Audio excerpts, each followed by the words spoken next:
So today I would want us to look at the different genres. For these class purposes, I'm going to cluster them in a way that we can be able to get tips. So we have biographies, we have fiction, we have non-fiction. We will also look at children's writing. Let's keep it at that for now. So for this class, we will look at biography, and there are three phrases that usually confuse most people. They seem like the same thing. Biography, then memoir, autobiography, and autobiography. Okay. What's the difference?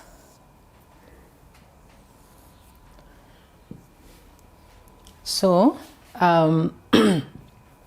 biography, if I can get us the definition, is the life history of an individual, but written by the person themselves. Okay?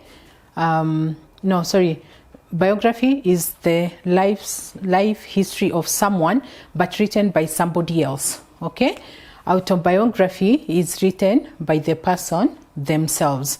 What's the thing with memoir? Memoir is also someone's life history, but this one, instead of focusing on the entire life history of a person, because biography and autobiography, you start us from the beginning, maybe birth, childhood, went to school, went to primary, high school, went to college, maybe started working, got married, became this and that. So it's the entire story of a person. But memoir picks different parts of a person's life, so they don't have to necessarily take us through the entire journey. Okay? So if you're doing a biography or autobiography, it means that you have to take us through a chronological line, yeah, of your life. Okay? The memoir, you are allowed to skip some parts that were not very interesting, yeah? So if you had a quiet childhood, you can brush through that. You don't have to tell us about that. But if your life became interesting when you went to college, then you can just pick college, and you can even pick a certain part of college because there's a specific message you want to give us. Make sense? So your memoir, you're allowed to pick different things in your life. But if you're doing a biography, autobiography, then you need to give us your entire life. Let's look at some of the differences. Yes? A memoir, can it be written by anybody, or does it have to be written by the person whose life it's about? Can be written by that person or not. Yeah? But it's just that it doesn't give us the entire picture of your life. Okay? So let's look at some of the characteristics of biography. One, it's about your life. Okay? So there has to be a person who is involved. Can be written in third person. We talked about third person, isn't it? Because you're writing about somebody else, you have to refer to them as a third person, because it's not your life. So it has to be written in third person. You have to have an objective. So even as you're giving your life or sharing your life, there must be an objective. What do you want us to know? For example, a popular biography or autobiography will be the cactus in the desert, yeah? And Reverend Teresa Wairimo, when you finish reading the book, if you've read the book, you just see God's providence, okay? So you have to have something that an objective. What do you want us to take home when we finish reading the biography, okay? Then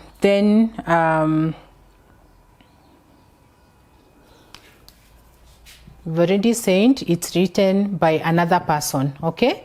a different person other than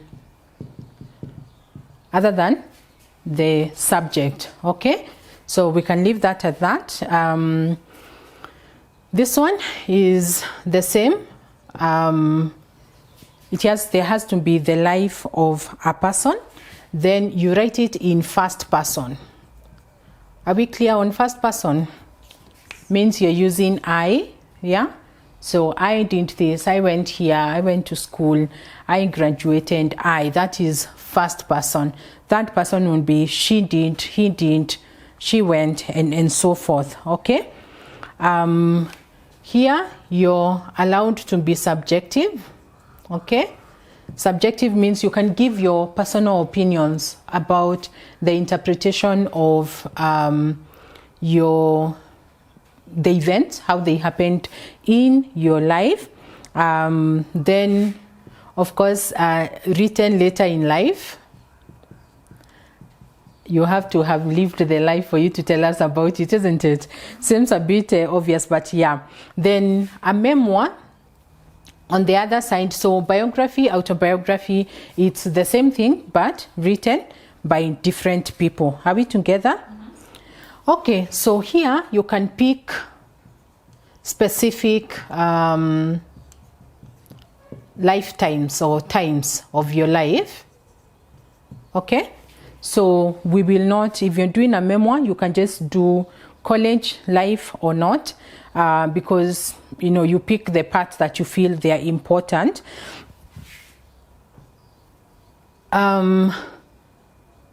To the question that you had asked, actually a memoir has to be written in first person. Okay? So it's written by the person themselves. You're allowed to be subjective. So means that you can give us the interpretation, how you felt, or interpretation of the situation that you were in. A memo can be written anytime, because then you don't have to give us like your entire life journey from when you're young to it's just your experience. So if your experience is your first church, then you can just write a memoir just based on the experience you had in the first church. Any question? We are good? Okay, let's look at some of the tips to make your autobiography, biography, or memoir interesting. So by this time, you should have already put together. Oh, I'm sorry, you're still writing. Okay, I'm very sorry. Okay, so these are tips for you to follow. And these ones, you can work on them this week, because after this week now, you will have your final first draft, which you're going to share with another person in the class, and also share with a professional reviewer. So let's look at bio or autobiography. One, you have to give us attention, chronological details, okay? Now, we talked about this in previous classes. If you're telling us about how you grew up in Murang'a, you have to transport us. We did this when we were doing storytelling, isn't it? You have to transport us and give us as many details or as much detail as can be, so that you can bring us to the same space that you're in. Is that correct? So make sure that you take us with you. If you're taking us through your childhood, please give us so much details. Describe your family, how they were, what they liked, what you used to do, what was happening. Look at the setting. All right, let's look at a few tips on how to write an autobiography.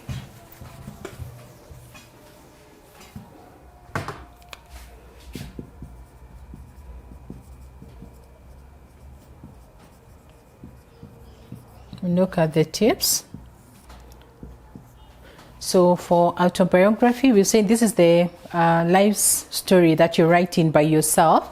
So one, it has to be your entire life. We call it lifetime. So you have to give us details from the beginning, how you grew up, how you were born, how you grew up, where you went to school, where you went to high school, you went to college or not, you got married, up to the point where you're actually writing the autobiography. So make sure that you take us through a journey. And last previous session, we looked at the power of storytelling. Make sure that you're able to bring us along and be able to describe the places, make sure you describe the setting so that you can be able to transport the reader to the place where you are. You can research. We already talked about this in the previous class. Research to be able to know more details, how to describe the different places that you're going to take us. So make sure that you're employing the power of storytelling. Okay. Then number two, it needs to be chronological. Okay. Means that you take us from the beginning up to the point where you are at. Autobiography, we've said it's not the same as a memoir. A memoir, you can be able to skip some parts of your life that you felt were not very interesting.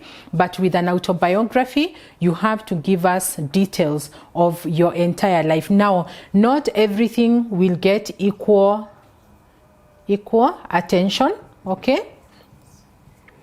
So if your upbringing or your childhood was a bit quiet, you should still be able to tell us, but you may not spend the same amount of time and once in one phase of your life than another. So you can emphasize some places that you want to emphasize, but you have to be able to tell us your entire story from the beginning to the end, okay? Then pay attention to details. We talked about this when we were talking about storytelling in the previous class. Make sure that you're giving us details to be able to give us a clear picture. I'll combine this with have a clear narrative. I know it's your life, but there's how you can be able to present it so that it becomes very interesting. It's very clear. Remember we saying that make sure you tie all the loose ends. So if you start a story here, even if you don't finish it in this maybe chapter or page, you make sure that you can actually give the readers a closure somewhere else. So just make sure after you're done, especially this week, you'll be done with your first draft, is now going back and seeing. Maybe as you're going through your manuscript, you circle places where you feel this story has not been concluded. So, and we said you can conclude a story in the same flow or in the same chapter as it is happening, but you can also depending with the kind of a person you are, you can also be able to conclude that story somewhere else because it's been tied up by another story. That's okay. Then make sure that you give us balanced characters. Yes, the book is about yourself. It's your story, it's your life, but there are other people in that story that you will be mentioning, isn't it? You were born by parents, you grew up with siblings, you got married to a spouse, you had children, you worked with colleagues, you went to school with schoolmates and all that. So make sure that you are balancing all the characters in your autobiographies, and you can give one character more attention than the other one, but we want the same way. If I was telling you about my life, then you're expecting to be able to hear about all the people that surround me, people who are important to me. Does that make sense? Mm-hmm. Okay, so make sure that in storytelling, we talked about characters and how you can be able to show and not tell, isn't it? So make sure that you're describing people well, the different characters, of course yourself, but also the other characters who will be in your autobiography. That's okay? Let's talk about some of the things to avoid or mistakes that many people make or most people make. Let me not even call them mistakes. Let me call them don'ts, isn't it? Okay. 1, avoid mundane details. Okay. Now, like we talked about last time, I'm reminded of, you know, some of the movies from different countries, and I think Hollywood, they are way advanced, but we've seen some movies from other countries where, you know, someone is saying, removes the gun, says, I'm going to shoot you. He say, no, don't shoot me. No, I'm going to shoot you now. Let me now cock the gun and I'm going to shoot you. Now you can imagine this is reading, and I'm going to shoot you. Then now I'm going, you know, like if it's, you know, a scene where you can give us the information without having to go into nitty-gritty because it is too long, or if there are a few ones that you can be able to use to be able to explain to us what is happening, please do that. It's important for you to be as detailed as possible, but then you don't, there are some things you have to balance so that we don't feel like your autobiography is actually tedious. Okay, so make sure that what you can be able to tell us straightforward, please do that. If you don't need to describe things that were not necessary, or they are not relevant, or they are not going to advance your narrative, then it's important for you to be able to do that. We are together? Mm-hmm. Be very careful of smear campaigns, if I can call them like that. Anybody knows what I mean by that? It means that there is a very difficult anchor, isn't it? And you have to tell us that the anchor was difficult, because that is the truth, isn't it? But you have to choose your words very carefully. Sometimes if the situation is very, it's going to you know, smear someone or can bring you a defamation suit, sometimes you can even change the names. Okay? Yeah? So your uncle was called Peter. We can say we had an uncle called James. Okay? So that when Peter reads the book, they don't want you don't want them to get you in trouble because you've said some very bad things about them. Now, there's how you choose ones to make sure that you're giving us the real truth or the reality of how the situation was without really damaging people's reputation. Is that clear? So don't paint any person in your autobiography. Be very careful to not damage their reputation. It's a very delicate act. For example, you find maybe you're saying that this person was, you know, very mean, or they stole your parents' property, or this and this happened. You have to mention some of those things in your autobiography, but choose ones very carefully and say you spend a bit of time here to make sure that you're not damaging their reputation, because more than even what the reader might think is that you can open yourself to legal battles, and you don't want to do that just because of your book. Okay? If your relationship with a person is very delicate or in a very delicate place, then you can find how to be able to avoid including them, or you change the setting. So you're still giving us the truth and the reality of what happened, but you can change the setting so that it's not obvious that you're actually talking about this person. So you can change the settings, you can change the names to make sure that you don't damage anybody's reputation. Any question?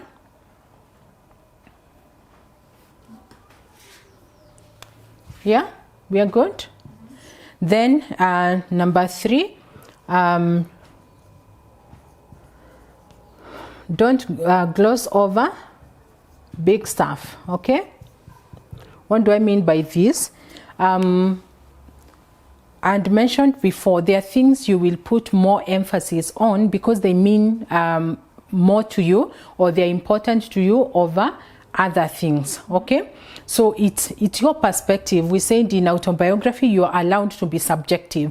You're saying, yes, this happened, but I'm giving you the story from my perspective, so it is subjective. So make sure that you pay attention to details, to the things that you actually want to emphasize, and you emphasize these things because of the message you want to give us. Okay, so when you're doing your autobiography, you're asking yourself, what do I want the reader to take home?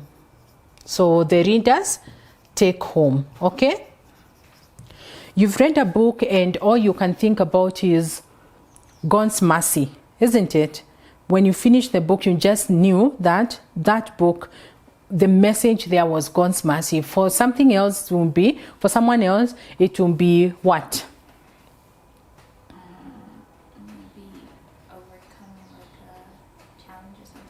Overcoming challenges. So when you know this is what I want to be my readers take home, as you're giving us the story of your life, you're building to make sure that that is what we take home. Make sense? Yes. Okay, then you have to do, I talked about this in the previous class, avoid shallow research. The fact that it's your life doesn't mean that you should not research for your book. Make sure as you're doing the setting, it's not just about what was happening maybe in your home, what else was happening everywhere else, so that you spend considerable amount of time to give us information. I mean, considerable amount of time to do research so you can give us good information. At the end of the day, you want to read a book, or you want people to read your book, and they're like, yeah, there's some information that was actually added to me. For example, if someone is writing about domestic violence, you see, you can give your perspective about domestic violence that you went through, isn't it? But what is happening in the world, or what was happening in the world at that time? You can give us facts. You can let us know what are the statistics for domestic violence. What are the ways that, even as you say, this is how I overcame, but you can tell us what are the other ways that people can be able to overcome that. Does it make sense? So it means you're doing more research to make sure that beyond your story, there is also something that, there's information that you're adding to us. Makes sense? Another don't is permissions. Because you're writing about your life, you might realize that there are places where you might need permissions. For example, if you worked for, let's say, a big organization, maybe Safaricom, and you want to say something about your experience there. So you either skip mentioning the word Safaricom, or you go and check with Safaricom if they are okay with you, and you've already done your draft and say, this is what I'm going to be saying in my book, and then they give you the permission. It's very important to do that, because then you want to make sure that everybody and everything mentioned in your book actually is in sync. Does that make sense? If you want to go and ask a family member, this is the book I'm writing, and I'm going to mention this situation that we went through, maybe the person will be comfortable with it, and sometimes people will say yes because of the courtesy you've accorded them. Sometimes if people just find they've been mentioned in your book, then people feel like their rights have been violated. But if you wanted to go and ask your sister or ask your auntie that I'm going to mention this situation in my book, will you be comfortable with it? And most people will actually give you the permission. If it's depending on the relationship, you might even want to have that written. Okay? It's a consent, or whatever you want to call it. It can be a form you give them to fill. It can be a letter. It can be an email. Whatever it is that you will need, it can be a legal document, especially if you're dealing with a company or an organization. But make sure that you don't put the word out or information out about someone or something without their permission. We are together? Yes. So what if you ask for permission and the person says no? Then you can change something, you can change the setting, you can change the name. At the verso page, which is the copyright page, where we say that don't duplicate this book without permission of the publisher or the author, then you can put a line there saying that due to the sensitivity of information, some names have been changed. Okay? So that's okay. You can even say names or settings, so that maybe if you're my friend and you've written your autobiography, then I'm just thinking, no, this was not in this place, this book is not true. But you see, if you say that some names or settings have been changed to protect the people mentioned, then the reader will actually respect that. Make sense? Yep. Okay. So we'll look at technical tips. You don't want a flat autobiography. You want a story that is engaging and interesting. So one, I would say put drama. Readers want something that is entertaining, isn't it? So see how to make entertainment. Put details and describe different things so that people are actually entertained. Your autobiography needs to come alive. Yeah. So it's, if I told you I was born in 1975 and I grew up in a Christian home, it was a standard home, and we went to church. Then I went to XYZ primary school, which I did for 8 years. Then after that, I went to high school. And I did 4 years and then went on to college. Everybody's thinking, okay, fine, you've written about your life, but that's typically all our lives. We all did that. So what is entertaining about your life? And that is what differentiate your life, because you're writing about it, from someone else who feels they don't have something they want to write about. So make sure that you make your autobiography entertaining, elicit emotions from your readers, and make sure that they are actually entertained and your story comes alive. Okay? Then 2, relevance. Okay? I know it's your life, but you want to be able to put it in a way that someone else will be able to relate with it, isn't it? When we are talking about relevance, we want you to be relatable. So as you're writing, yeah, I've also been there, I've experienced that. Oh yeah, I've had that situation. Wow, how you handled yours, or how you failed in handling yours. And so make sure, I mean, it's not going to be a perfect story, because you're human, and we'll be talking about the anti-hero and how to bring yourself as the hero alive. It can't just be the good stuff, isn't it? There's no one who's actually had a perfect life. You made decisions, you failed, you learned from them, or you did not learn from them, you made mistakes again, or you learned from them and you came out, victorious. So you want to be able to make your story very relatable. And so that's how you maintain relevance. If people cannot relate to you, it means that you're not relevant to them. Okay? We are good? Then number 3, I'll put authenticity. Yeah, and here I advise writers to be vulnerable. What do I mean by this? I mean, if you're going to write your story, you have to tell us everything. Of course, there are things you can share because of the sensitivity of the details. But when people feel like you're hiding something, that becomes a challenge. So make sure that people can pick that authenticity. You're telling us the emotions you're going through in the different stages of your life. You're telling us the mistakes that you have made. You're telling us the successes that you have made. You're telling us the good choices that you have made, the bad choices that you have made, how you have overcome different things, and as much detail of your life as you can be able to share with the readers. Now, if you put it very general, like, I don't want to share too much about myself, then people will be able to pick that you're not authentic or you're not vulnerable. So make sure that you give the readers as much detail as you can be able to share. Okay? We're together? Then let me finish with the character arc. After Effects. I know the designers in the house, they know what the After Effects means. It's something you give us that makes us remember your story, isn't it?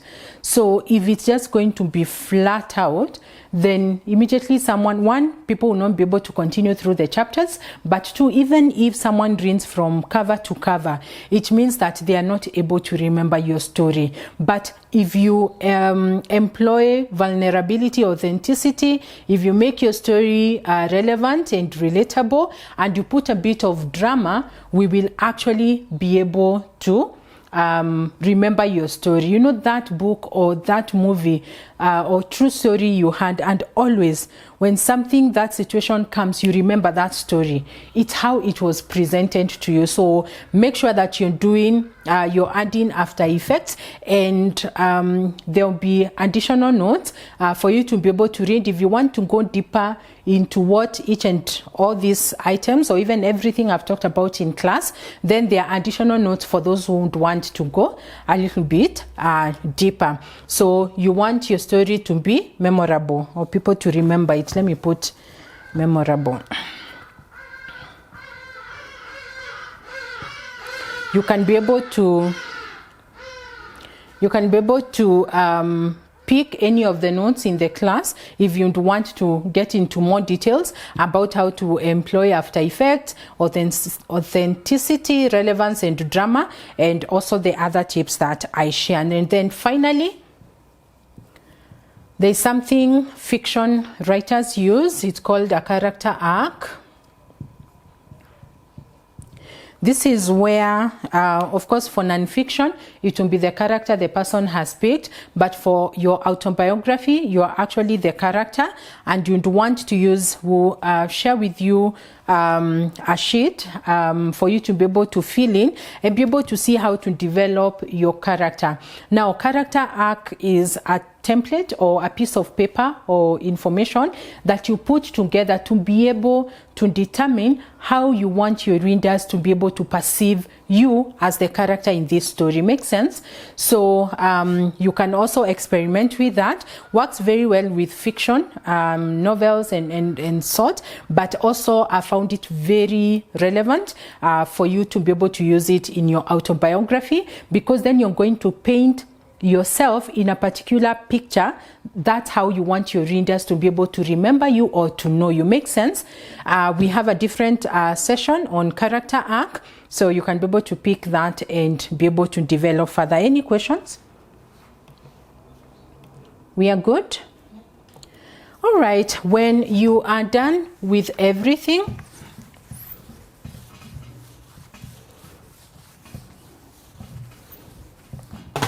you need to revise your manuscript, okay? So this coming week, for all the genres, we are going to format and put the manuscript in a pleasant way. But then after we are done with that, you have to read the story again. And you'll be given tips on how to be able to revise that. For some people, you delete some things because they are not relevant.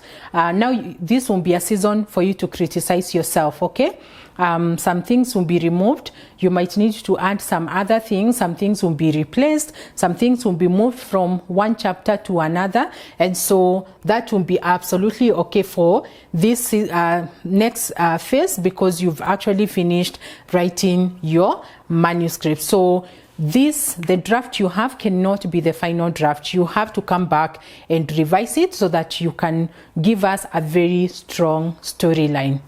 All right?